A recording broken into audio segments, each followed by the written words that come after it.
Grabe naman yung sisig na yon. Overload na overload, hindi lang sa laman, pati sa sibuyas. Kaya tara, kain na tayo. Buy one take one sisig pa sila dito sa First Bite Sisig located at Shell Tambayan, Ayala Highway, Lipa, Batangas. Try ko muna ng walang rice. Pangkanin talaga tong sisig nila kasi napakalasa. Chicken sisig naman.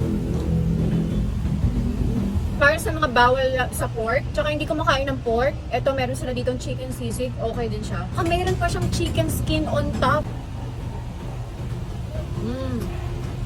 Ang lutong oh. Tofu sisig naman para sa mga nagpapaka-healthy kunwari dyan. Ayan, meron din sila dito. Pinrito muna nila yung tofu. Masarap. Ito, perfect din pang pulutan. Masarap. Kahit walang rice to, okay na okay. Sarap papakin.